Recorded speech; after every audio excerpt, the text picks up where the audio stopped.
ST bus चालकांना बसमध्ये कसं चढायचं याचा एक व्हिडिओ होता, चांगलाच व्हायरल होतोय। एसटी कर्मचाऱ्यांना एसटी मध्ये चढू कसा असा प्रश्न विचारत एक व्हिडिओ पोस्ट केला। या व्हिडिओत त्यांना आपली व्यथा अगदी हसत हसत मांडली।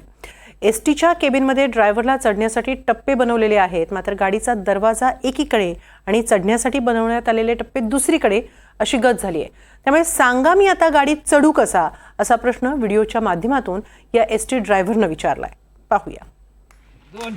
आता मी कुठे चढू? आता मी कुठून चढू या पायरीवर? कसं या पायरीवर मी कुठे जाऊ? सांगा या पायरीवर। एसटी बसमधले व्हिडिओ नेहमीच व्हायरल होत असतात। त्यात कधी एसटीतले राडे असतात, कधी एसटी चालक आणि वाहकांचे प्रताप बघायला मिळतात, कधी बसचं छप्पर गळत असतं, कधी स्टेअरिंगच हातात येतं, तर कधी एसटीचे पार्ट हवेत असतात। मात्र आता एसटी महामंडळाचा एक नवा प्रताप समोर आलाय। एका एसटी चालकानं ताफ्यात नव्यानंच आलेल्या गाडीसोबत एक व्हिडिओ बनवलाय। नव्या गाडीत ड्रायव्हर सीटपर्यंत जायचं कसं हा प्रश्न या चालकाला पडलाय। चालक आता मी गाडीत कसा चढू असं सहकाऱ्यांना विचारतोय।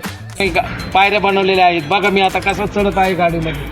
आता बघा 1 2 आता मी कुठे चढू? आता सांगा मी गाडीत कुठे चढू? तुम्ही सांगा आता नेमकं कसं चढू? दरवाजा कुठे आहे? आता मी कुठून चढू या पायरीवर? कसं सांगा आता तुम्ही सांगा। आता मी ड्रायव्हर आहे, मला वर चढायचं। आता मी या पायरीवरून कसं चढू सांगा। आता सांगा, तुम्हीच द्या न्याय द्या। आता मी या पायरीवरून कसा वर चढू सांगा आता। वारे बॉडी कॅबिन आणि आता इकडून या दरवाजा आणि इकडून चढायचं। कसं चढायचं? आणि पायऱ्या बनवल्या इकडून कुठं चढू मी? आता सांगा तुम्ही या पायरीवरून मी कुठं जाऊ? सांगा या पायरीवरून मी कुठं चढू? दरवाजा खोल आणि दरवाजा इकडे। आता या पायरीवरून इकडे मी कसा येऊ? इथून चढू? इथून वर चढू? तसा एसटी चालकाचा प्रश्नही चुकीचा नाहीच।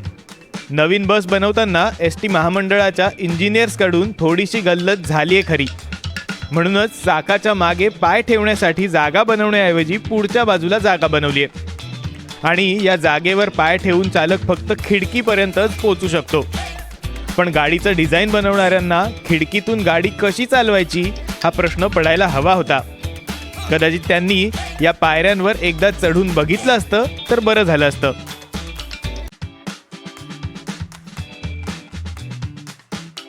आता या जुन्या एसटी गाड्यांच्या पायऱ्या बघा। एक पायरी चालकाच्या मागच्या बाजूला आणि दुसरी चालकाच्या वर अशा पायऱ्या असतील तर गाडीत चढताना त्रास होत नाही। बरं, हा व्हिडिओ व्हायरल झाल्यानंतर चूक मान्य करेल ते एसटी महामंडळ कसलं? एसटी महामंडळानंही एक व्हिडिओ बनवला आणि आधीचा व्हिडिओ बनवणाऱ्या चालकाला प्रात्यक्षिकच करून दाखवलं।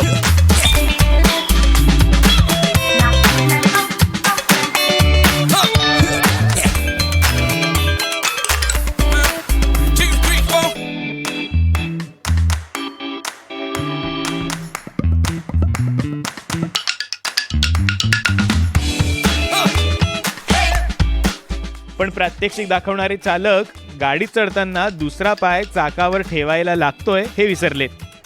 असो, एसटी महामंडळानं हा नवा शोध इथेच थांबवला तर चालकांचा त्रास थोडा कमी होईल अशी आशा आहे।